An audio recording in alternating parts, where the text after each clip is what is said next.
What's going on, guys? Taylor Kyles. I see Taylor. You know how Taylor's cold? His shoulders get scrunchy. Okay? Right now, Taylor's posing like a guy who wears like a 40 long, and he's really like a 44, but he's just like this because he's a little cold and scrunchy. Mm-hmm. And I can see it. Got to get used to this New England weather up here, Yeah, Taylor. this is work in progress. It's not getting better than this, my man. But here we are, and I guess, look, hooray! I guess a dub. And look, we'll get into. We know what's going on here. Patriots fans don't believe the season is going anywhere. Patriots fans, many of them want a better draft pick. Many of them feel kind of about victories, especially one that isn't led by your rookie quarterback to shine a light on everything, present and future. But this was a great win, and there's no other way to look at it for a team that desperately needed good vibes this week. And if it went in the other direction, or if the Patriots looked like the Jets looked today, oh my God, because they don't have the same margin for error. If they looked as bad or played as poorly as the Jets did today, people would have lost their jobs on Monday. And so they needed this. I'm serious. I think it would have been bad, and they needed this. You could tell how much it meant to the coaches with the little sideline celebration after Drake's touchdown. Whatever the hell that was. Neither one of them is invited to the cookout. I'm going to. Was that like kid and play house party sort of stuff? Is that what they trying to do? Ain't my type of hype. We couldn't see the lower half. I was like, unless you guys did like a foot tap or something, that was so. I awkward. thought it was. They were like, holy shit, we have a quarterback that can run. Let's just kick each other. I thought screaming when Will Ferrell just kicked. That was kid. That's what that looked like. That was kid and play to me. I think it was an attempt at it. Yeah. That's what it was, and I can watch that scene in that movie over and over and over again. The whole movie's freaking great, but it doesn't matter. Boomer alert. Anyway, great win. Yeah. Great time, for there. You could tell that the vibes were there. The fans were into it. And look, for all of the stuff we've said leading up, and Jacoby this and blah, blah, blah, that, we'll get to the receivers later. The offensive line acquitted itself well, and Jacoby Brissett deserves every bit of praise he's going to get coming into this. And we'll get to Maye and his injury and what that means. But, who saw this coming when Drake Maye goes out with a concussion and the Patriots they enter the half without their quarterback, without Maye playing in the second half and down a score? Who could have seen this? Especially Jacoby comes in and it looks like they're just trying to hand it off and just not lose, like they didn't look like they were going to open it up and go for it. And everything kind of changed there with a couple of drives there, particularly the last one in the second half where they went on and won it. Yeah, I would say quickly, just as soon as Drake Maye went out, it felt like, for better or for worse, this team is all about Drake Maye, right? Because he went down, he scored that touchdown. There were some good vibes. The offense looks good. He's running around. He's making some plays with his arm. Obviously, the drop to Tyquan Thornton. But all of a sudden, when he went out, the energy shifted in this place for a little while. Yeah, it felt much more dead. It did. It got quieter. The offense wasn't doing as much through the air. They started booing the offense when they went into the half with the 2-minute warning. And then all of a sudden, kudos to this team. They clicked. They fought. They played tough football throughout the end of the game. And so, yeah, that, great. You got to give them a lot of credit. There was so much noise. A soft football team, Gerard Mayo talking, a self-inflicted wound by him with the team. We all know it. I think they know it. But they answered. They fought hard till the end, and they got a really well-deserved win today. I thought it was awesome on all sides of the football, really. Yeah, I mean, if you look at Jacoby Brissett's 3 starts before he got benched, they scored 2 touchdowns in 3 games. So, yeah, once he came in, I was like, yes, I understand it. Run the ball. Because, I think we know Jacoby Brissett is taking some starters reps in practice, and I think that's to account for a situation like this. But obviously not enough that it should inspire a lot of confidence considering what we saw the last time Jacoby Brissett was on the field. Now, I think it's a testament to the offensive line. He had a lot of time to throw on several dropbacks. A lot. Incredible. Looking at what exactly, and looking at he's kind of statuesque. And we knew that Jacoby could do something, if you gave him some escape hatches to extend plays, but he's not Drake Maye. He doesn't have the speed or necessarily the athleticism to make a lot of those into the chunk plays that we've seen from Drake Maye. But I mean, between the pass protection in the second half, Jacoby Brissett, honestly, he had some ugly throws. There was a high miss to KJ Osborne. He threw one at Hunter Henry's feet. But for the most part, I mean, he played, I think, one of his best games of the entire season for sure when he was thrown in there unexpectedly. So it was really cool to see. It was very clear with the media. Jacoby Brissett, it felt like he was starting to get sick of us because every week it's the same question. Why are you losing? Oh, it's something about Drake Maye, something that's a backdoor question about like why he should be benched or why he wasn't playing well enough.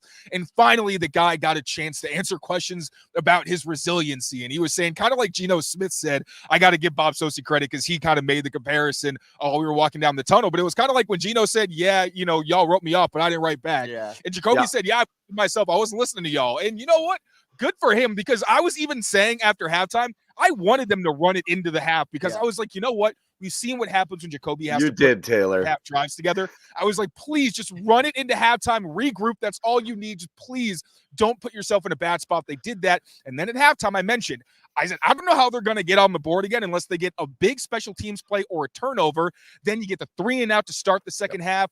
Marcus Jones with a big return sets them up with excellent field position, and they actually capitalize. That may have been the best complementary football we've seen from this team. I think the last time we saw anything close was a Christian Gonzalez interception that turned into the Ramondre Stevenson touchdown against Miami. This was all 3 phases, back to back to back, contributing to a score. I thought that was awesome. And then they also put drives together later on when they needed them. So, I mean, I didn't see this coming. I didn't think they were going to keep being able to score, but I'm excited for once to dive into the film because last week I was exhausted. When the energy went down, it felt like this was a team. They're a team that, they get called soft. They're down to the Jets, who aren't a good football team. They could have easily turtled and just said, you know what, this isn't our day. We don't have our star quarterback who seems like our Lord and Savior right now.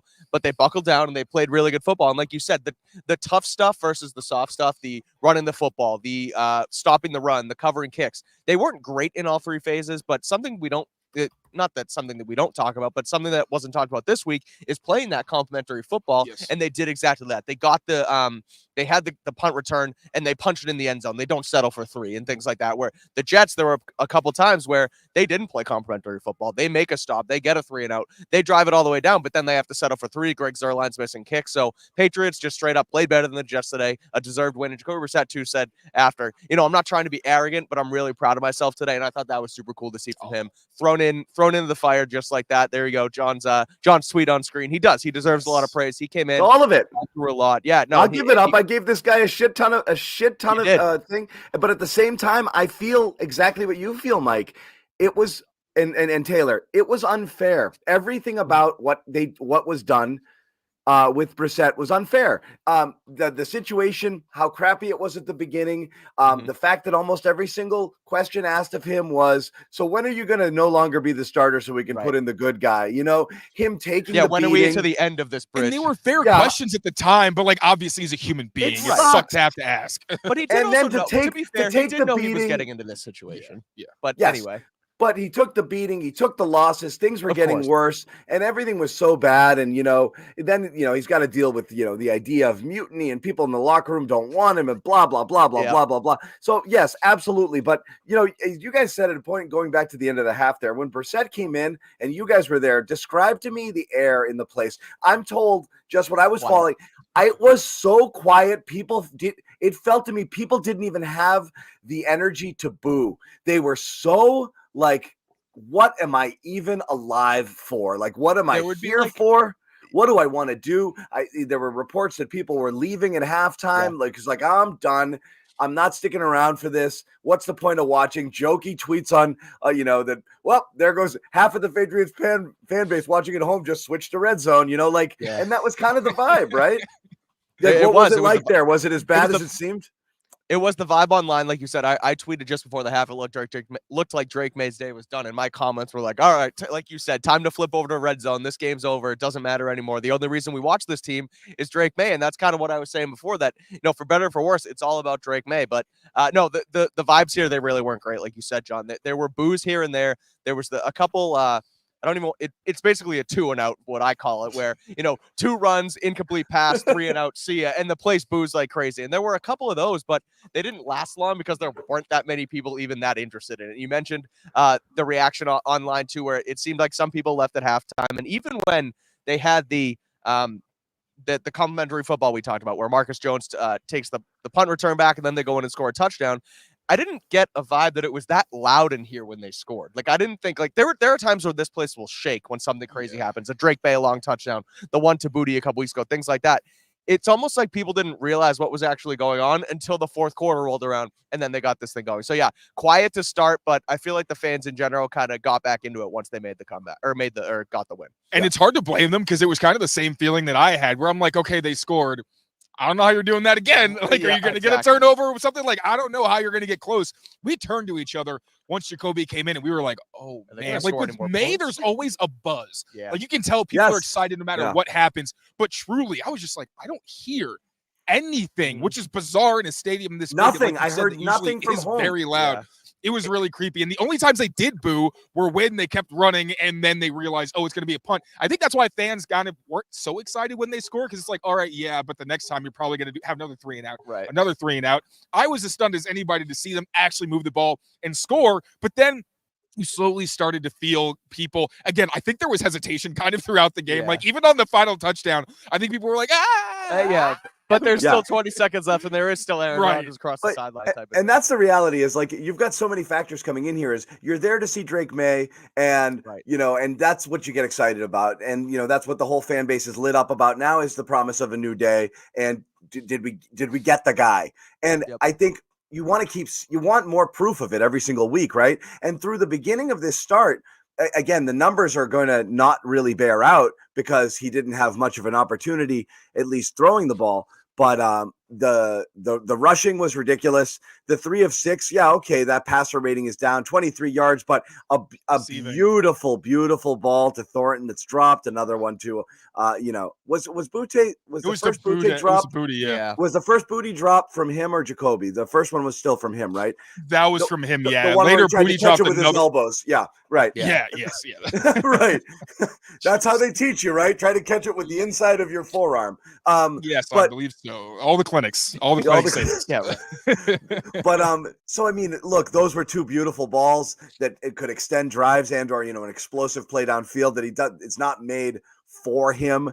And what are you going to do there? So everything was good. Like, everything about what Maye was doing to that point was solid. And you were kind of like, this could, if effing receivers could just catch the ball, we're going to be onto something here. And then just to have all of the air go out there. But again, you have some people that don't necessarily want wins. Some people that don't necessarily want wins, brought to you by Jacoby Brissett, because what's the point? Feels like a Pyrrhic victory, but beating the Jets and beating Aaron Rodgers, and also feeling victory for the first time in Foxborough in a long, long time, especially coming off the week the Pats had.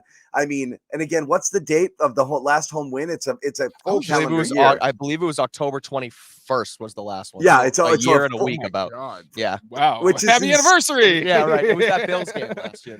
Which is insane. People going there, but back to Brissett. We'll hear from him quickly, and then just kind of talk about how he was able to do what he, what he did, for this game, which got the Patriots a victory. You never want to see a player go down, and obviously Drake gets back. But I think it was a good win. Fighting through adversity. We got challenged earlier this week. The guys came out and responded well. And obviously, being able to come in the game and guys rally around me and help make plays, and we obviously pushed it in at the end to score the win. I think that was an encompass of a lot of things throughout the season. Just hoping this is a snowball effect, and we start something special. Kayshawn made a great play. I felt like I underthrew it as soon as it came off my hand. I was like damn, that's the one. But he made an unbelievable play that we needed at that time, and the safety had tilted the opposite way away from the X, where Kayshawn was lined up, and he did the rest. I was a mere speckle on the play. Bit of a redemption story here today, and lead the team down the field. I don't look at it as no redemption.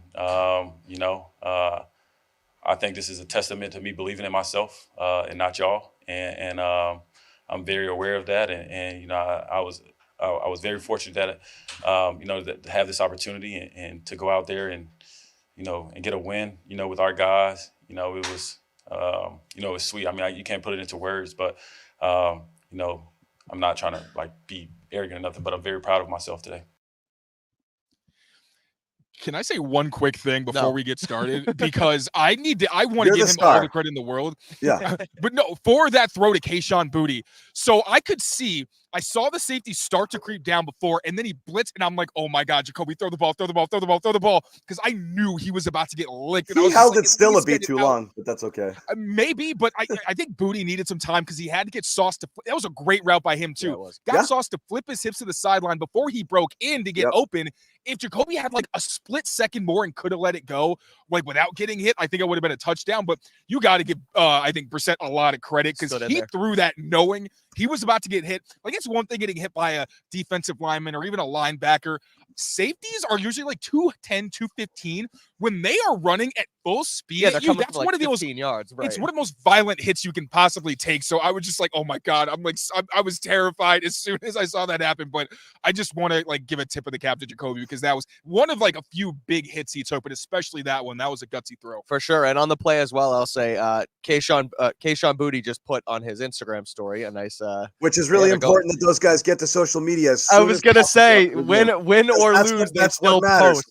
Get Not there, win or guys, lose, they still and let your feelings be known. It doesn't matter what, just get it out there. Go ahead, Couple drops from Kayshawn Booty. He puts on his Instagram story. We're all over it now because that's all they do. It's not about how you start, it's about how you finish. And kudos to him. He finished really well. Stems up Sauce Gardner, breaks inside, makes a nice diving catch, doesn't get in the end zone, makes it harder on them, but at the end of the day, good stuff by Booty to bounce back after just a couple please early drops. No more comments about like never dropping passes or having the best hands in that room. Like, please, like, you don't need to be humble. Just like, don't put that out there because as soon as he said it, I'm like, Kayshawn, you're great, you're awesome.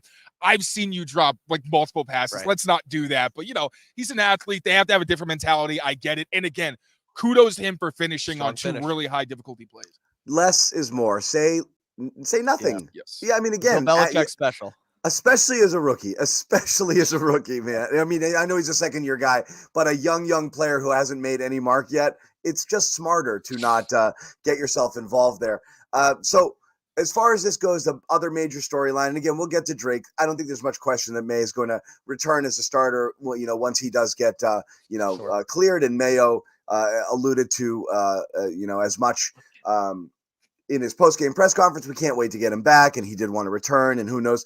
Now, he is in the protocol for sure, right? And the return to play, the return to play is not great within a week for guys. I think it's 20 to 30% can return to play by that Sunday. It's very unlikely. Usually it takes 10 days to 2 weeks for people to clear the protocol. So it's very unlikely that it's going to be another Jacoby Brissett game against Tennessee, and that is, you'll have to live with it. But the other major storyline, again, there's no quarterback controversy here, but it was a soft thing. Like, this was the big storyline coming in. This was a tough week for Gerard Mayo, for a lot of people involved with the Patriots, with Mayo, and everybody at home knows it, but just to rehash it briefly, he refers to his team as soft after Sunday's loss last week, and then walks it back on Monday. They're not soft, just sometimes we play soft, and we weren't sure how the players would respond. To a man, I would say everyone we spoke to in Foxborough this week didn't seem that they're like, yeah, it's fair to say that. He's okay. We are playing soft, and it should motivate us. There wasn't a lot of kickback, but that's what they were saying.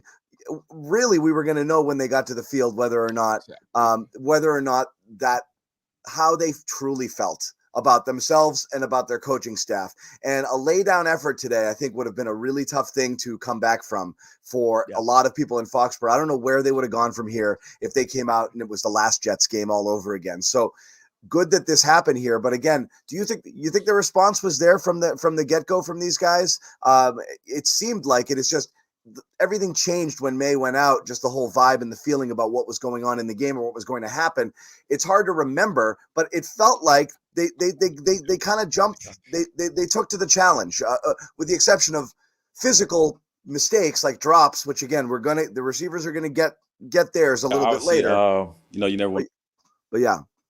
Sorry. Yeah, no, I'm glad you said that because when you asked, I was like, honestly, it's kind of hard to remember the exact flow of the game because it had so many like huge momentum shifts. Yeah. Like, oh, Drake Maye's looking good. Then the Jets score on back-to-back drives and the Patriots don't.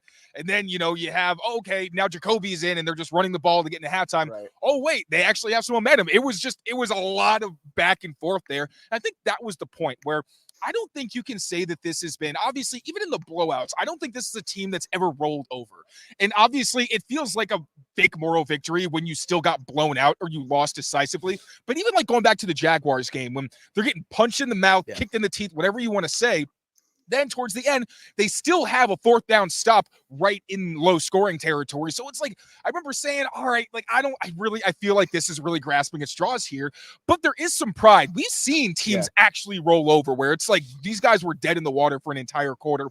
I've never really felt that with this team. It's more just been like, okay, they're not soft to the degree that they're just going to quit on their coach.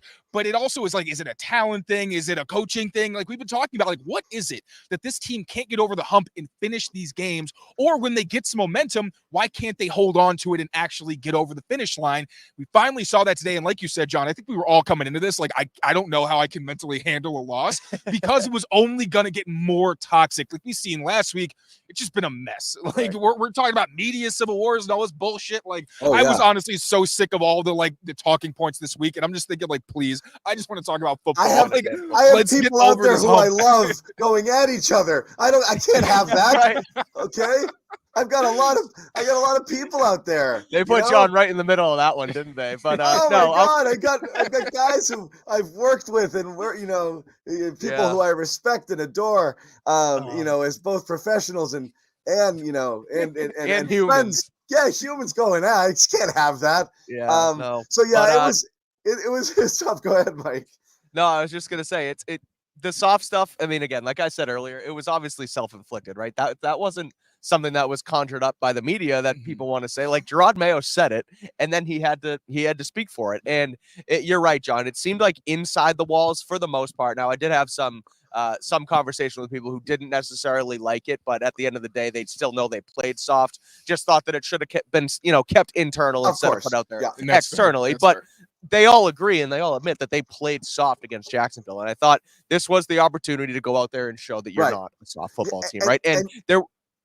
Go ahead, Mike. Finish up. No, just the fact that they're not a soft football team, and there was a ton of adversity today, and the biggest one, obviously, your best player on offense goes down with an injury, and you have to go to your backup, and the fact that you had veteran leadership there, a captain to come in, and defensive players, Kyle Duggar out, right? There things like that, and so they come in, they play tough, and they win the football game. So they answered the bell 100% on the soft stuff, and I think they sort of put that to bed for now because, like you said, they desperately needed a win.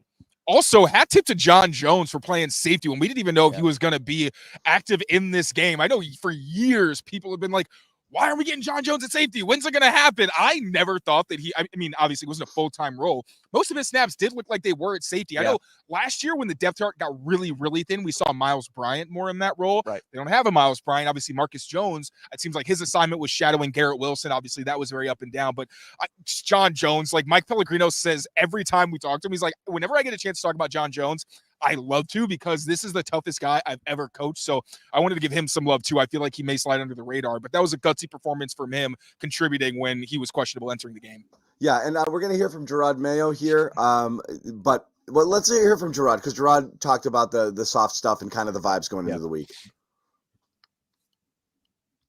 They're early in the game and thought Jacoby was ready to go. Was it perfect? No, but at the same time, I thought the operation was good. I thought he made some good throws, and we just had to continue to build on that. I thought up front the pass pro was pretty good. There was a time where 95 started kind of taking over the game a little bit, but I thought the guys, again, showed the resilience that they've developed over the past few weeks. Really proud of the guys. There was a lot of noise and a lot of chatter, and I'm very appreciative of just their attitude and professionalism on an everyday basis. I thought it was good. Look, I would say the guys on special teams, I thought the energy overall was better. It's good to get a win here at home in Gillette. The team played soft. Want to give you a chance this week, different outcome. What word would you describe the way the team played today? I don't think I've ever really questioned the resilience of this team, and I'm not going to go back to those comments. What I will say is we have a room full of guys with the mentality that, you got to change the page every day. Every day is a new day, and we have to get better and understand that practice is the most important thing we do until we get to the game. So, yeah, I walked in at halftime and saw him, and, the competitor that he is, obviously he wanted to go back out there and play, but there's a protocol that he has to go through, and again, can't wait to get him back. took out Drake. Did you have any conversations with the officials on that, and were you kind of surprised that penalty wasn't called? They didn't call it. I had conversations with them the entire game. I thought, some of those calls were questionable, but at the same time, I have to go back and watch the film, and we'll have those conversations. This whole Drake Maye not getting calls thing has to end. All, I want to. He's not I mean, that's not a penalty. He's a runner at that point, and he's beginning his slide very, very late. Yeah, but it was still helmet to helmet. Hit him in the head. Still helmet to helmet. But it's not a targeting situation. As a runner, I think that he's flag. He's open to it. That's not. He's a runner. He's a ball carrier. I don't think that's a penalty. You can't hit a guy helmet to helmet if he's a runner, though. It's not helmet to helmet. He went in for a tackle, and the guy slid into the helmet thing.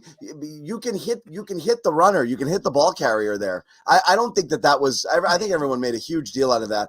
But regardless, number two, the Mayo soft stuff could have gone a couple of ways, right? Because they could have said all the right things, but if they didn't play the right way, if they go out there, that was the thing, is part of going out there with the soft stuff would be, I'll do my part. Now the onus is on you guys to do yours. And I think Van Pelt kind of falls into that bucket too, because he's come under fire. It's, all right, I'm going to play my ass off. Are you going to do enough to put us in a position to win? Yeah. So it's almost like a reverse challenge thrown back at them. I'll ask you this from a coaching perspective. And again, there's certain things you have to absolutely look at and say, this was better. Protection was better. There were certain things that they did that were better than they've done in the past, and their D-backs played great, and the run defense shored up. These are three things that have not been going great at all. Mm-hmm. And so I don't know how much you attribute that to the players stepping up and not being soft, how much you attribute to coaching and things that the coaches themselves did, how much credit you want to give to Van Pelt for having to alter a game plan, switching quarterbacks, and being able to put a plan together that would put them in a position where they had a shot at winning, which they ultimately did. How much credit are you giving to the coaches here for what they were able to do to get the guys prepared to play and to make the right adjustments in game to get them to win? Well, if we're going to sit here and say that we have to blame the coaches when they do play undisciplined and when they do play poorly, when they can't finish games, we have to give them credit for this, because the coaching does set the standard. Now, I don't think there was nearly as many egregious penalties. There were some penalties, but like Jerod Mayo said, I think when we look back, there's going to be some that were very ticky-tack. But it didn't feel like they were shooting themselves in the foot quite as often. Yeah. The execution wasn't perfect, but it wasn't like, oh my God, they have 2nd and 5, just got themselves a penalty, and now it's 2nd and 10. Like those kinds of real back-breaking penalties, I didn't feel like they got quite as often as they have in other games. And then with the coaches setting that standard, preparing them, getting them in whatever position they were in to be better and to be in a position where they could capitalize late in the game. Obviously, you've got to give the players more credit than anybody else on both sides of the spectrum, I think, because they are the ones who are on the field. But I think more so in a victory, obviously, it does go to the players. But yeah, I want to tip my cap to the coaching staff and the players, because there is no one or the other, especially in a game like this where it is tight and they have every reason to kind of just stop playing if they really don't care and if they're not really as invested in their coach or with their team. And like I said earlier, I do believe that Mayo thinks this is a resilient team because he's never seen them truly quit. It's more just been like, we got to figure out how to get that little extra juice that gets us to win. Obviously, like, the Jets are talented, but they're not a good team. They're highly dysfunctional. Yeah. Next week, the Patriots are going to play at another highly dysfunctional Titans team. So the next 2 weeks are the times where you really need to start getting your feet back under you and saying, okay, we have some confidence, but we also need to get better. How can we do both of these things to be more competitive against teams that have talent and are well coached and can actually execute on a consistent basis? And I like the way you mentioned the coaching too, where we're going to hold their feet to the fire when they lose. You got to give them the credit when they win. So kudos to them as well. And we talk about the next man up mentality, especially on offense, right? When Jacoby comes in, but just saw a video from the locker room that the Patriots actually posted, and Jerod Mayo mentioning that next man up mentality. Marte Mapu, Jalen Hawkins, Del Pettis all get game balls today with Kyle Duggar out in the safety room. Like you mentioned it, John, the pass defense was solid today. All the defensive backs step up. Christian Gonzalez obviously has another great game, but that safety room, Jonathan Jones moves over too. They all step up. They get game balls today. That next man up mentality was not only on offense, but on the defensive side as well. So kudos to the players too. And to your point on Del Pettis, he's a guy, I spoke to him in the locker room like a few weeks ago, because when they played the 49ers, he had a couple man coverage reps against George Kittle. Looked really good, and that's really been his role a lot of the time, is being that man coverage guy, where sometimes we'll see Mapu or Duggar in that role. And I spoke to him and asked, like, how are you so comfortable? Because there were times where he was at depth against Kittle and didn't panic once the tight end got in his grill. And he said a lot of that is just like the coaching. He did mention Jabril Peppers as a mentor. Obviously, he's not here now, but the fact that the leaders in the room would call him out when he thought he had a good rep and be like, no. You need to do X, Y, Z to be better on the next. And there was almost an interception. Jalen Hawkins came very close to picking off a pass because Del Pettis was so tight on Tyler Conklin that Aaron Rodgers tried to hit that tight end back shoulder and wound up throwing a really bad ball. Again, almost got picked off. So tip of the cap to Del Pettis, especially. Jalen Hawkins, he's all over the place. It can be kind of tough to see what exactly he's done in the game. But Marte Mapu got a shout out from his coaches. And also Del Pettis, the undrafted free agent, restarting the Patriots streak and getting those guys on the opening 53. I thought he had some notable moments today. Fun little thing for all the Jets haters out there. If you want to point out, just again, drinking Jets tears is going to be something great and a terrific thing about this victory, and I'm going to bathe in it. Jets had 0 turnovers, held the Patriots to 247 yards and lost. First team to lose a game in which they did not turn the ball over and hold their opponent to under 250 since week 3 of the 2012 season. So you got to be doing a lot bad in order for this to happen. And the Jets, again, there was a lot. Was that Patriots Jets in the rain? Was that the game? I don't know. You remember John, that dig deeper. Remember that ugly Geno Smith game where it was Guys, raining? I don't and it do felt the like research. No one wanted to I win? read someone else's tweets. Okay. I was going to say he just read it from. You're- From That You're was like- the first thing I thought of. I'm sorry. You're like the news anchor calling out the reporter in the field, and I have only the 2 pieces of information I've given you. Like, well, what can you tell me about? Nothing. I've told you everything I know. Nothing. Oh, that's good. My bad. God, leave me alone. I went too hard on the football nerdom there. My bad. John, what down and distance was it when they actually held them? No, I can't. Yeah, I was can't there You any know what turnover- part of the field they were on there the any last possession? Were they going turnover-worthy towards the plays? lighthouse, away from the lighthouse? Wind. All right, guys, we're going to take a quick pause. I think we need a little equipment switcheroo out there. So give my man Amit the heads up that he can do it. We're going to pay some bills here and tell you really quickly about some of our sponsors here at the Garden Report. And that starts with Prize Picks. And again, if you haven't gotten in on the action, you absolutely should. Ton of fun. Daily fantasy sports app. Win up to 100 times your money. You pick more, you pick less. It is that easy with Prize Picks. Tons of cool offers and free squares and lots of different things that you can use to increase your chances of winning. And again, up to 100 times your money with as few as 4 correct picks, which is terrific. And if you sign up today and you're new to Prize Picks, all you have to do, play $5. You get 50 instantly. Just put into your account. You don't even have to win. It's just there. In addition to that, there's a ton of weekly promotions lead up to big payouts. There's Taco Tuesday. Each Tuesday, Prize Picks discounts select players up to 25% to provide more value. Sometimes you get freebies outright, like NBA players, 0.5 points or over for their squares, which is great. So again, 10 million members, billions of dollars awards winning. Prize Picks has made daily fantasy accessible here for everybody. So please make sure to check it out. And once again, as we said, all you have to do is download the app, insert that code CLNS $5, play a $5, and you get 50 into your account just like that. It is that easy. Also, we have Game Time. We want to talk about that. And again, NBA season is upon us. You want to get involved with Game Time. Perfect opportunity here to do that. Authorized ticket broker where you can get in on the action and see your favorite teams, check out your favorite shows, and no place better to do it than Game Time. You love watching basketball live. Celtics are back. They're back this week. I think we got Milwaukee coming up. That should be a ton of fun. And you want to check that out. You want to keep watching the Patriots here, a little bit of momentum. By the time they get back to Foxborough, Drake Maye should be back in there as well. So that's that should be a lot of fun. Terrific app, very easy to use, very intuitive, all in pricing. So it's a toggle feature, shows you exactly what you're going to pay. Panoramic view from your seat, which is great. Lowest price guarantee, and tickets do go down the closer you get to Game Time or Showtime or what have you. So again, download Game Time today. Go check it out. Use that app code CLNS for 20 off your first purchase. Terms do apply. And we'll bring back our boys, I believe. Are they here? Guys, where are you? There you are. We exist. Oh, we're there. No. Up. Hey. Hey, easy. We're here. Oh, shut it down. All right. Got so Shut it excited. down. I want to go through right through the camera, give you a hug. No. It's all good. So, Yeah. the I want to get to the receivers. We're going to end with them because it is on a what it bad is. note. So No, no, 'cause there's- positive for a post-game show. There's a redemption arc. What were you seeing? You're right. Because we're going to forget about him completely. What were you seeing out of Maye before he left the game? I thought it was the first game, other than obviously I think his first throw, which honestly really is like leaving my brain.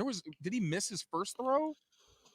It was I don't know. I know that he had the nice one to. He had one. The Keyshawn Booty. He opened with the throw to Keyshawn Booty. Yeah, I didn't love that, but everything else. I think was nothing there. There was nothing there, and Sauce had him blanketed. And I think that was a throwaway. That wasn't a real pass. That was my only read here. That's the only shot I had. It's not open. I'm just going to throw it over his head. That wasn't, it's an incompletion. But get it, great. Yeah, right. But that one was just, he didn't get under it. Yeah. I just wasn't sure if it was one of those like we've seen where he just puts a lot of air under it and lets him run, because also Sauce covered him so well. Booty wasn't running full speed the whole time. So I think it's kind of partially both, where Maye tried to just make it so, all right, let's get a lot so that it's harder for Sauce to get it. But like Booty about halfway through was just getting jammed en route, which slowed him down. But yeah, I thought Drake was making good decisions for the most part. Almost every pass after that was a plus throw, at least from what I could see initially. The times that he ran, my favorite thing about him is that Alex Van Pelt kept telling us this guy needs to protect himself. The scariest thing with a rookie quarterback is them not knowing how to protect their bodies, whether it's getting the ball out on time, having answers against the blitz, like any of those things. I think Drake Maye has that internal clock, and it's still in a really good place where he knows, all right, the read's not really there, but I can feel an escape hatch. I'm just going to take advantage of it. I thought he did that really well today. But I mean, obviously it's an incomplete grade because he left so early, but still, I thought it was a really promising start. And one of his better starts overall. Obviously, had the touchdown drive last week, but still overall, I really liked the early stuff from Maye. Yeah, the passing was good. The 3 incompletions, I'll just add quickly. I like the stuff on the ground too. I mean, 46 yards on 3 carries, averaging over 15 yards a pop. Obviously, he has the 17-yard touchdown as well. But I mean, a guy who can clearly make plays with his legs. We haven't seen that in a Patriots quarterback since Cam Newton. To pair it with the arm he has, it's special to see him to be able to go and scamper for 11 yards for a first down when you're backed up like that. That's the type of quarterback play you need in the NFL nowadays. And he came very close to leading the team in rushing for what would have been the 3rd week in a row. I think it was just the very end of it that got, I'm sure it was Ramondre Stevenson the yards he needed. But, that's not nothing because he left so early and still almost finished the game as their leading rusher.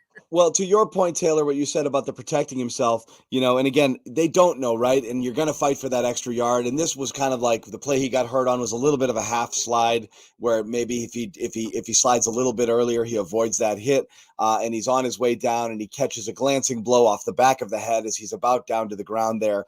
But what I liked was that he seemed to be more open to doing it quickly. And I actually thought in the first couple of starts, I could be wrong, I felt like he was trying to stay in the pocket because that's what you're supposed to do in the NFL. And I think a knock on a lot of rookie quarterbacks is, my first read isn't there, I'm just going to go, like this. And he wasn't doing that. He was going through his progressions for better or for worse, doing a pretty good job in the pocket, maybe a couple of times where he could have stepped up into it or been able to manipulate the pocket to stay in there and make a throw.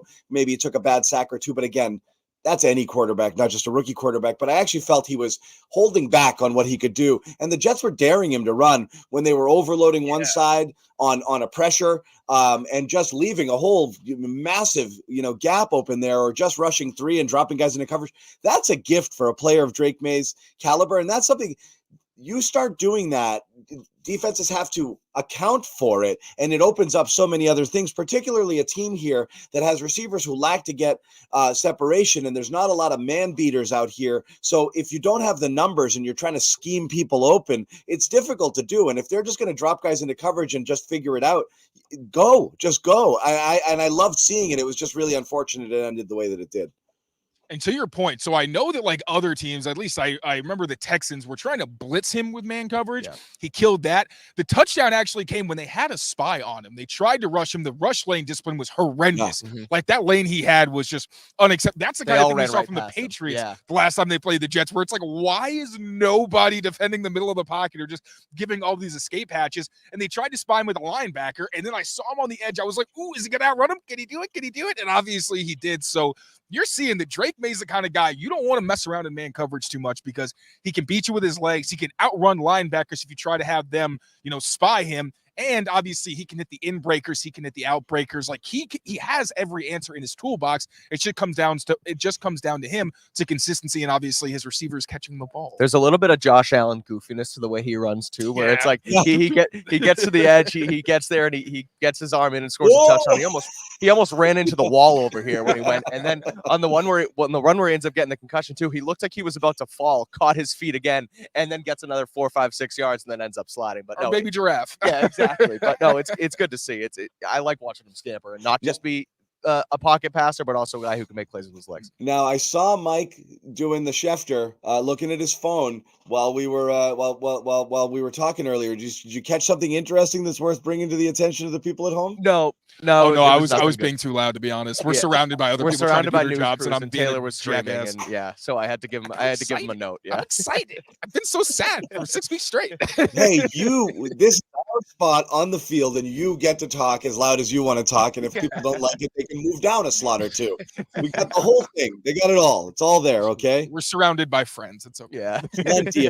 Plenty of space to go. Okay. No, you're frankly, you're right, but so don't. But we're not going to get into that. Don't worry about it. We can't stoke the Civil War. Yes. Send them to me.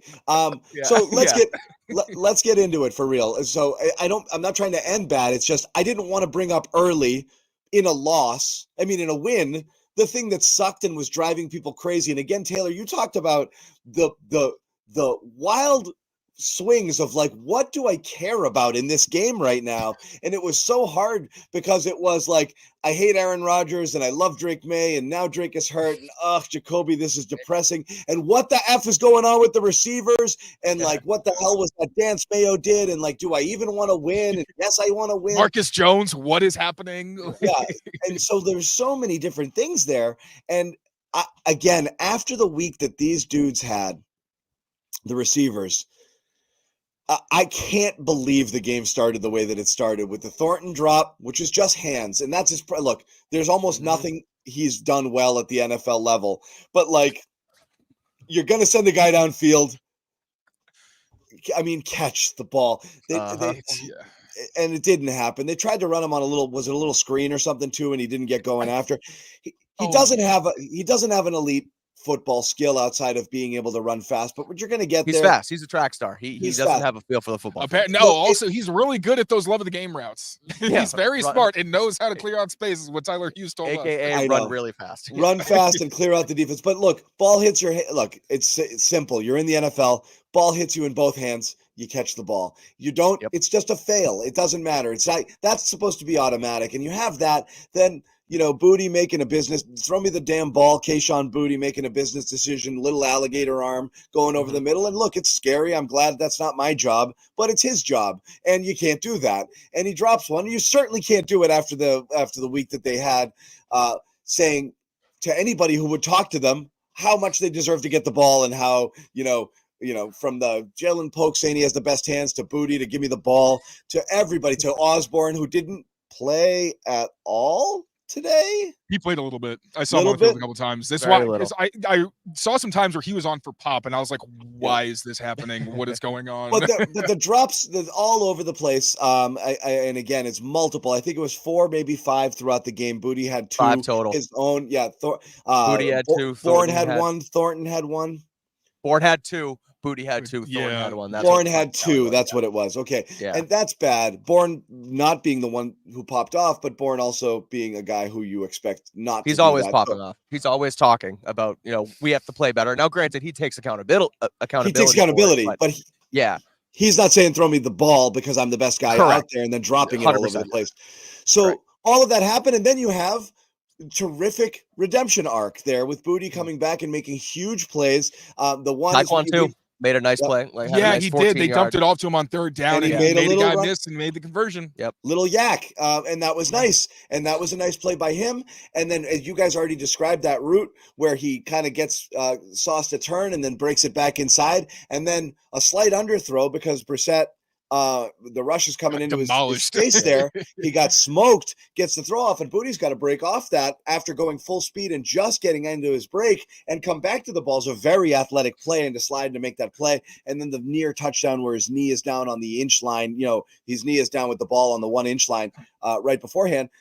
two critical plays, and without those, there is no victory today. And so a good redemption arc. But I'll ask this: is what, if anything, have we learned here? Like, if we're the receivers, like, what is the narrative going to be going into next week? Like, see, I told you, or is there some humility, little humble pies, or anything here? They still need help, but I don't think they're going to be, because they're already posting. So I don't know if any humility is going to enter that room. No, I think there's going to be some changes in that room. I think it may be down one Tyquan Thornton and one KJ Osborne come. When's the deadline? Next Tuesday, I believe, is the trade deadline. So Tuesday coming up, the one coming, the one after that. You're either getting traded or you're getting cut. I mean, one of those two things is happening. There's some promising stuff. Kayshon Boutte has 2 drops today, but there's obviously been some promising stuff from him over the last 3 weeks. Demario Douglas is a guy who, your third wide receiver in 11 personnel. Jalen Polk, he needs to figure it out. Javon Baker, missing curfew, according to Mike Reese today. He was active, but didn't play a single offensive snap. I love how that was worded. Which was a surprise. I love how that was worded. He had some hiccups. He had some curfew-related hiccups. And he paid for it, to be fair. He was team-related last week. But no, they need a lot of help in the wide receiver room. They still need a true number one, a true X, and whether that is through the draft with the Ted McMillan, whether that's through free agency with a T. Higgins, they do need to do more next season to help Drake Maye in this room. So there's a few notable building blocks, I would say, with guys in pop, and Kayshon Boutte is someone who can seemingly fill in at an X or Z role if you need it. But guys like Kendrick Bourne, KJ Osborne, and Tyquan Thornton, they should not be, and they're not really a part of the future of the Patriots in the wide receiver room. Yeah, I think the ones that you really think are going to hopefully, show this team something as the year goes on, and hopefully next year for real, are Boutte, Pop, Polk, and then Baker. And all those guys, if they do just figure it out and can find some way to be consistent at the things they're good at, that's a really good young receiving core. I think it's one of the better ones in the NFL, just considering how many different skill sets you have. You need a big bounce back from Jalen Polk rather than that. 100%. Oh, no, I'm saying like down the road. Like these guys are going to be on the team for another 2-3 years. Right. So, or like obviously there's circumstances, but you're thinking, okay, if these guys can grow with Drake Maye, have some rapport, and again, the consistency is key. But if you bring that one guy that puts you over the top and has a truly elite skill set who dictates coverages, maybe someone where in those 10 situations you can go to him and he can score. Or because if you double one guy, I think that's where the rest of this receiving core really gets to show how talented they can be, again, in some niche roles. So those are the foundational pieces. But Tyquan Thornton, I think he's maybe not at the end of his rope necessarily, but he's clearly not a guy that you can rely on long term. And KJ Osborne's only on a 1-year deal. Kind of redundant with Kendrick Bourne, but neither one of them have really done enough that you can say, oh, yes, we have to keep this guy. No. Kendrick at least has been on the team for a while and is more of an established leader. So, I think Kendrick Bourne may stick around, but exactly. Right, but 3 years, I don't know. I don't think KJ and Taekwon are going to. But also, that's the thing. If Bourne were showing out right now, I think he'd be available as well, because you're looking ahead and you're building around things. And, he was already potentially included in the Ayuk deal. And right now he's just not all the way back yet, and he's not their guy, because he has the ability on this team at least to be the kind of the target monster, the guy that's the reliable guy that they look to, and it's not happening yet. Whether that has to do with scheme or just simply he's just working his way back from reconstructive knee surgery, hard to say. It's a tough thing, especially in those first couple of games back there. But again, whether you move on from Osborne, you move on from Osborne and Thornton. God for Hunter Henry. That's fine, and thank goodness for Hunter Henry here. But that's, I guess, your keepers there if you're looking at it. Now, it's interesting that Javon Baker, as we talked about with the hiccup that he had, was active, didn't really get in there. So I guess just being active was enough at this point. So there might be more of an opportunity if those guys do go at this point, though, in a week or so. Like this week, we were told that he needed to do better on offense and special teams. And he was saying, it's not my time. It's not my time. So I think it did sound like, offensively, probably wasn't going to have a role today. But when he was active, Jeremy Springer said he had a good week of practice. So then it sounded like, okay, he's probably just going to play special teams. Right. What surprised me was usually he's more of a coverage guy. He hasn't really been back there actually getting the ball. So at least he had his first NFL touch today, actually, which is pretty big. Opportunity with the ball in his hands. Right. So at least he's doing something behind the scenes. And I understand, yes, he got in trouble last week, but we got the actual confirmation of the news later this week. for him and the team, I'm sure that was well behind them. They sat him down. He wasn't active.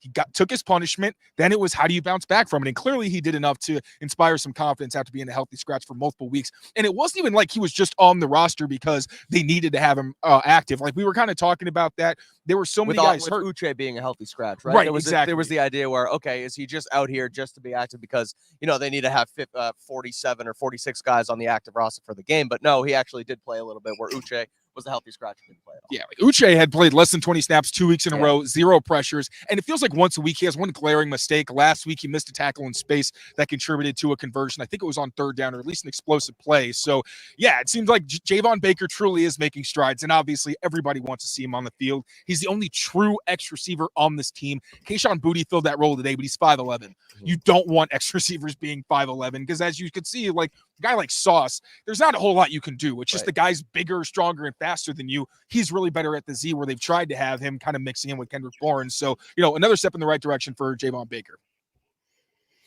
I did want to ask here, sorry, and I got sidetracked. What do you see him earning snaps at some point? Do you see it grow? And then you said it wasn't necessarily his time. Do you see it growing for him potentially?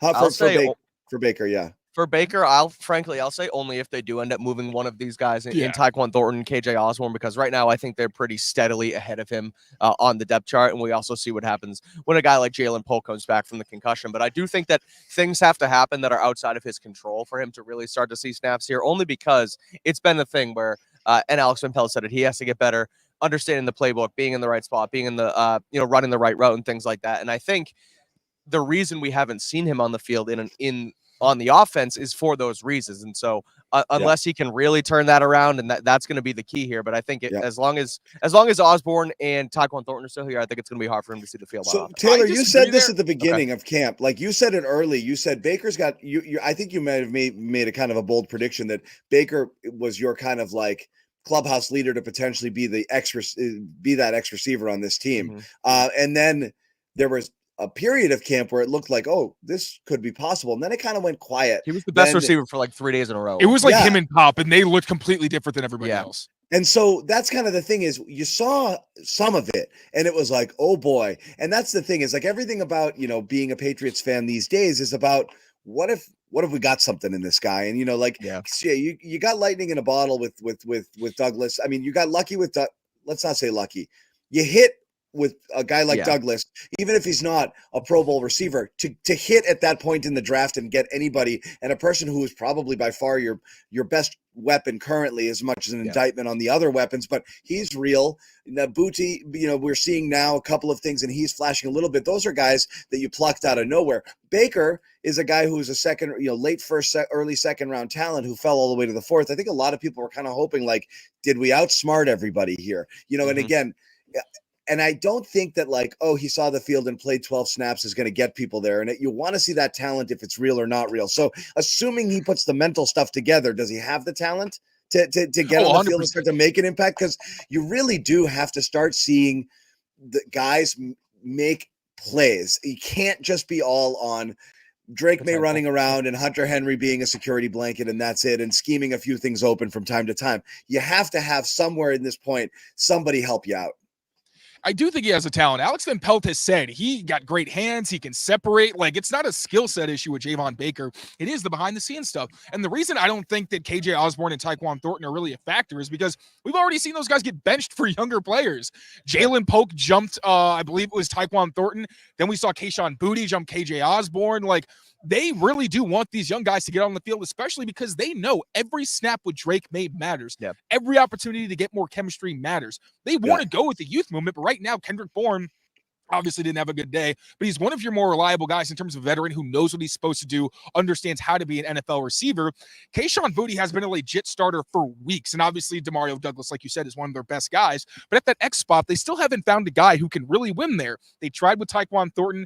Jalen Reagor was the number 2 once Javon Baker fell down the depth chart in training camp. Obviously, he's dropping balls in Los Angeles now, if he's even still on the team, to be totally honest. Yeah. Oh, he is? Jalen Did you not see the play from last week where he caught it, then it popped up in the air and they picked it up right in front of the goal line? Yeah, threw a dart to him right in front of the end zone and he fumbled it out of the back of the end zone. It was a touchback. I quote tweeted the video with his thing about being a what was it, a fancy car? Yeah, Lamborghini stuck in a nasty garage or whatever. So but those were the guys that were ahead of him. Obviously, they don't have roles in this offense. Now they've been trying with Kayshon Boutte, with Jalen Polk, but we all know none of those guys are built to be X receivers. They're just kind of the best options New England has in terms of guys they want on the field. So I think as soon as Javon Baker asserts himself as someone who they can rely on, he's going to take that role and run away with it. I think that's the key, is the mental stuff, the reliability. I don't doubt that he has the talent. It's just we haven't seen him be able. Clearly, he hasn't overcame that mental hurdle. So if he can, I think he'll pass those guys. But I do think, again, them being in the room kind of makes it tough to crack the lineup, because then you go with the inactives and the numbers games and things like that. But at the end of the day, I'm with Taylor that he does have at least the skill set to play football in the NFL. Yeah. So again, I put this number on the screen here: 7 receptions, 5 drops, 78 yards. Not a good percentage. It's for all the receivers is simply not good enough. I mean, if you were one receiver and this was your line, you'd get fired. Like, you'd lose your job. Catching 7, dropping 5. This is a horrible ratio. So again, it has to be better. But we'll see.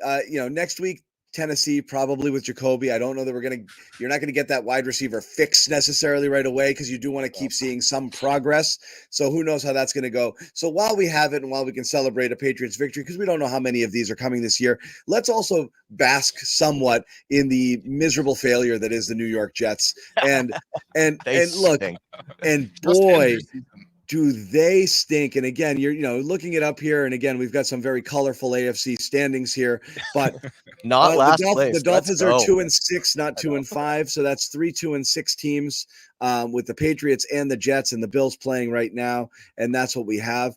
And it's just wonderful. It's the best thing right now, because a lot of people hate on the Jets for a lot of different things. Mike Greenberg here, Danny, congrats to Rodgers and being the Jetsiest team in Jets history. Need to clean house, fire the staff, the GM, cut Rodgers, going nowhere. They're broken. I don't disagree. I know, literally. It is funny. Will Parkinson, who does a podcast here with Mike Giardi, CLNS Media, all 32s, LOL, pretty much says it all. So it's pretty terrific. The three timeouts called in the first quarter, that was insanely egregious. 3 timeouts in the first quarter, and then Aaron Rodgers on the 2-point conversion gets the delay of game, and they can't call the timeout there, but then they call one later, so they don't have enough later. It was a complete nightmare game management wise. We have yet to see anything that bad from Mayo and his staff. That's the kind of thing where I feel like if that was the Patriots, they would have gotten ripped to shreds, especially in a loss. Oh my God, that would have been the storyline all week. How do you excuse calling 3 timeouts before the first quarter is over? It was like a minute and a half was left. Yeah, there was a minute and a half. That was insane. That was insane. So also not going for it when they didn't go for it and kick. What was it? They kicked a field goal. What was it? It was like 4th and 1 on the 11-yard line or something going in, and it was.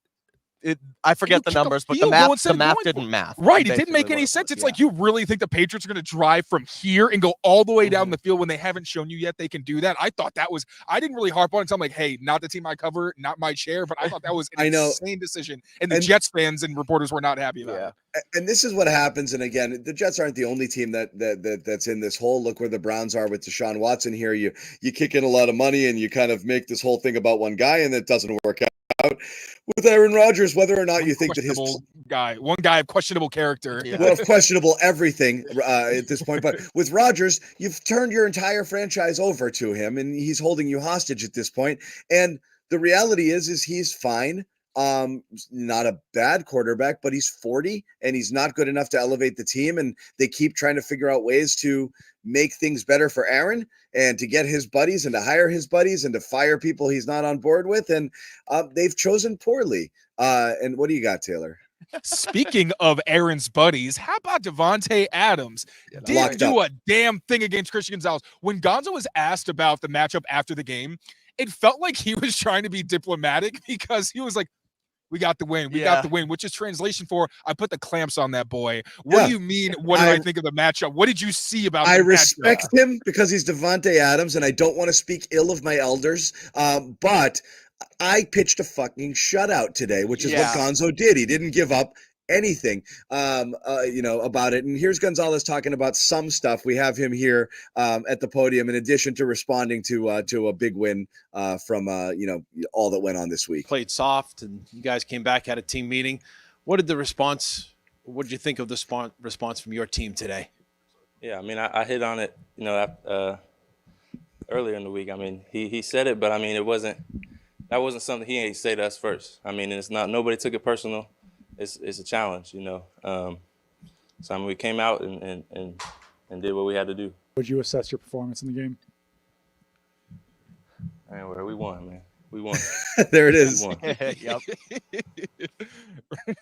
Respectfully. Yeah, he showed a little bit of character on the field too. Oh, He yeah. shut down Devontae on the goal line, and he crossed his arms over him, and then Christian Ellis and somebody else And Marte Mapu were there. standing over him doing the same thing. And then he got pumped up as he went to the sideline too. So someone who's very quiet, silent killer, silent assassin, sort of the mold of Stephon Gilmore, showing a little bit of don't fuck with me, basically. Yeah, For lack every of a week better we're term. seeing a little more of that from Gonzo, where you can see like, oh, he's like talking now. I remember like Yeah. early in the season, he went over the sideline, he was talking smack, and I was like, wait, what? Yeah. Is that the same guy? That's Yeah. Zero, right? He's a killer. I mean, he's allowed to do it. He's proven that he's one of the best quarterbacks in football. So why not show a little bit of your stuff when you can? Oh yeah. One of the dumbest sports conversations that have been had around here in the last 10 years was I don't know if Gonzo can be an elite cornerback because he's not an asshole. And I hated that. It was is so so dumb. Just because some people do it doesn't mean you have to. You don't have to be like that. And how people clamped onto this in New England after having gone through the Stephon Gilmore experience is insane to me. Like, what?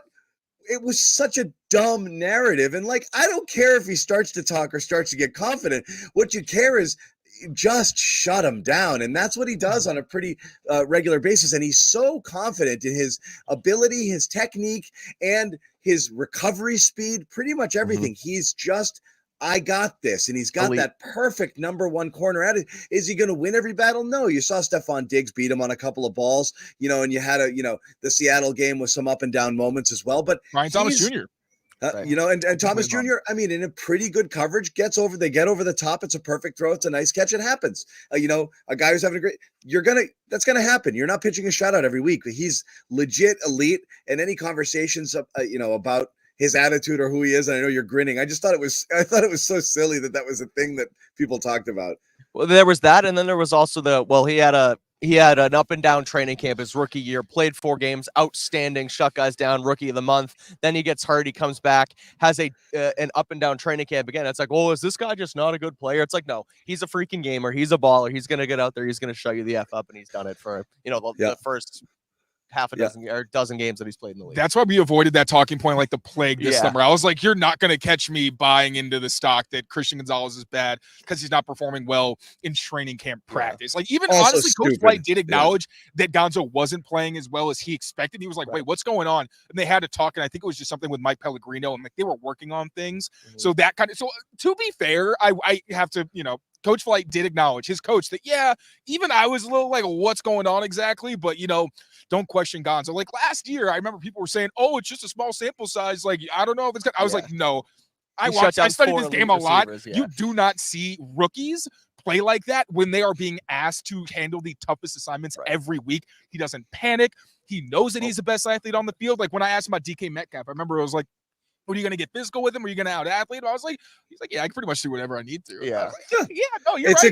a great position to be in, to be, to have the size, to have the strength, and to be able to, to have the agility, the hips, the speed. There's really nobody you can't cover. You've had Patriots lockdown cornerbacks in the past that there's sometimes it's like, well, he doesn't have the foot speed to stay with like a Tyreek Hill, so he's going to play on the number 2 guy. We're going to put over the top help on the fast guy. That's not the problem with Gonzo. Can lock down any person. I am almost surprised that Adams was his primary assignment. I'm not sure he got primary. We'll look at it after, but I feel primarily he was more Adams than anything else. And I'm looking at that team, and I'm sorry, I'm looking at Wilson as the tougher matchup. Garrett Wilson's awesome. Yeah. And so I going into question it. that. Oh, sorry. Yeah. No, so going into it, we were wondering, like, is Gonzo going to be on the boundary? Because last week, that's what he did, even with Brian Thomas Jr. He really stayed on the side of the field where you have the one-on-one matchup. Today, it was shadowing Devontae Adams, which we were like, okay, that's Aaron Rodgers' guy. Right. If you can take him out, you probably have a decent shot. But obviously, like Garrett Wilson got his. Yeah, he is was still 5 Garrett for like Wilson 120 or something today. He was a monster. And Marcus Jones like had some really tough moments, but he said himself, like, yeah, I didn't have a very good game, but I had a next play mentality. And to his credit, he made plays a couple times when not necessarily when he needed to, because he had some big plays allowed as well. But it was an interesting matchup in the punt game as well. Yeah, so that's what he brings too. It's not just the defensive side for him; it's obviously the special teams with Jones as well. Yeah. Final takes, guys. Anything we've left on the table? Hunter Henry's a baller. He's having a career year. I think he's great. He's turned himself into a leader, even more so now with the captaincy back on his jersey. But no, he had a great game again. I think once Drake Maye's back out here, I like that they have that sort of security blanket mentality with him. He's a go up and get it player, and I thought he played really well today too. Couple guys I want to shout out. Christian Ellis, obviously had the pass interference. I think that's one thing he's got to get a little better at, but also for a special teamer who's learning to play more linebacker, I think there are some moments where he's going to panic, and we've seen that at times. But the resiliency that he showed, he was their leading tackler, made several impact plays. A guy who we mentioned, like the coaches really gave him an opportunity because of his athleticism and his coverage ability and his speed, and really gave them credit for showing him where to put his eyes and for believing in him. So I want to give him a huge shout out because that linebacker position has been a glaring weak spot for a while. He's allowed guys to slide in more where they play well. And also my guy, Vedarian freaking Lowe, the first Patriot I have ever interviewed in my career. The guy had 2 pressures allowed. I don't think he's given up a sack yet this season. I was trying to tell y'all this offseason, I'm not going to do the full victory lap. I won't do that to you. You can't, because they're going to get another left tackle in here eventually. Fair. But I was saying that when you put him on the left side, his pressure rates last season were completely different. And I even looked back just to kind of see the comparison for this year and last year.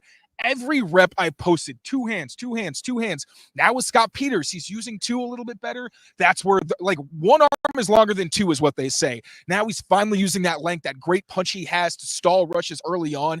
And you're seeing the growth. Like, it's truly a night and day difference in the way that he played from last year to this year. Run blocking for the offensive line does need to improve. But I want to give Vedarian Lowe a shout out. Michael Jordan did allow a sack. But I mean, like, that offensive line, really kudos to them for the growth that they've shown. It hasn't been easy. They have a lot of guys in there who no one would have thought was a starter. Even going back into like the late part of the summer when it looked like they kind of had the rotation pretty set. But, hats off to those guys, but especially my boy Vedarian, man. He's having a really, really good season.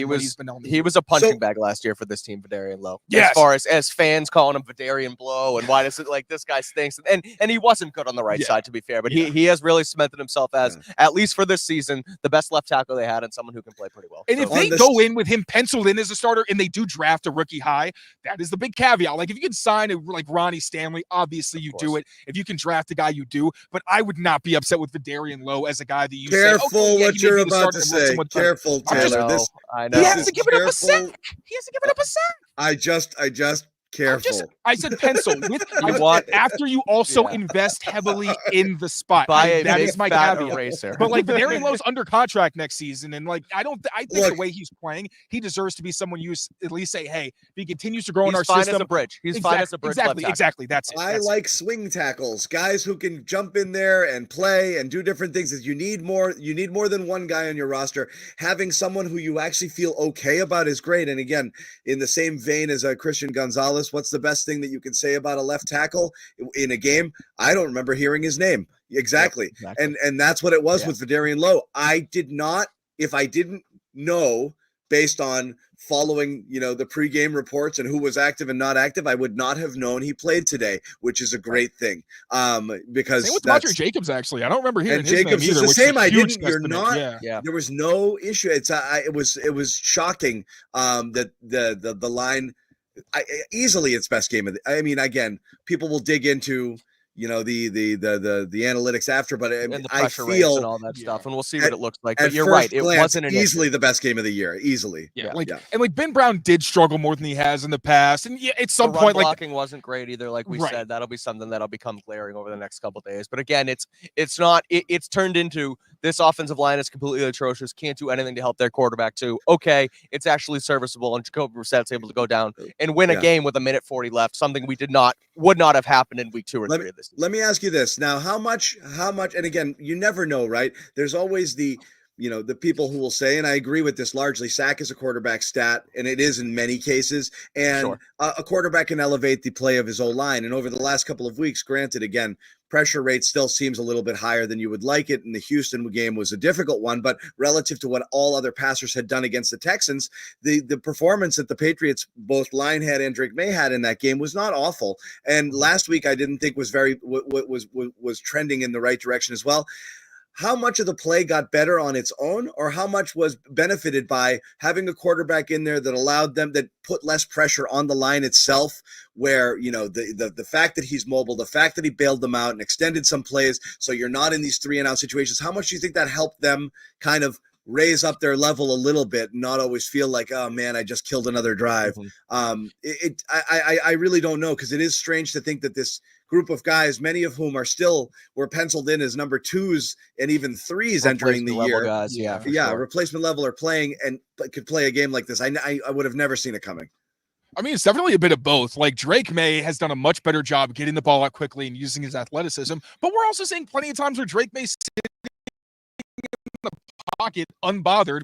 And I think this week was really where you saw how far they've come, because Jacoby was sitting back there chilling a lot of the time. Like, obviously he had to use his legs at times as well, but it's not going to be perfect. You're going up against Quinnen Williams, Will McDonald, I think one of the NFL sack leaders, and Hassan Reddick. I don't know how he played, so I don't really want to throw him out there necessarily. Who knows how he even looked or how many. Someone you have to at least worry about. You got to circle him on the game plan. But like, 2 of the NFL's most productive pass rushers were on that defensive line. And again, there were times where Jacoby Brissett looked very comfortable in that pocket. Obviously, like, we always have to take it with a grain of salt, because there's one guy on the offensive line right now who we thought was going to be a starter heading in. Like, obviously Vedarian Lowe, at some point we figured out he's probably going to be the starter, but going into the season, going into the summer, before we saw anything, Mike Kadlick was the only guy that we thought was going to be a starter. So all those things considered, it's not going to be perfect. The pressure rate's probably going to be around like 35, maybe 39%, something like that.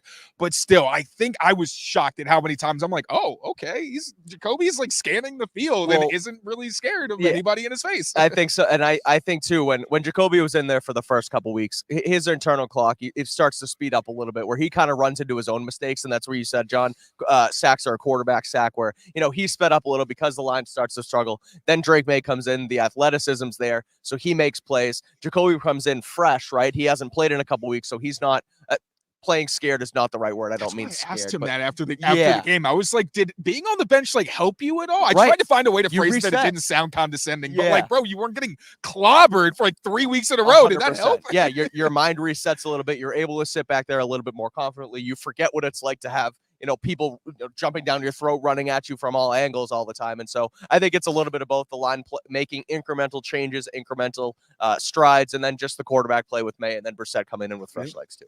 Yeah, it's so ironic that after, and we'll wrap it here, it's so ironic that after a game in which you lose Drake Maye, which appeared to be the only arrow pointing up for this team, to have so many things that you actually feel pretty good about heading into, next week and beyond, as we've gone over here with the run defense, the play of the cornerbacks, and the improved play of the offensive line.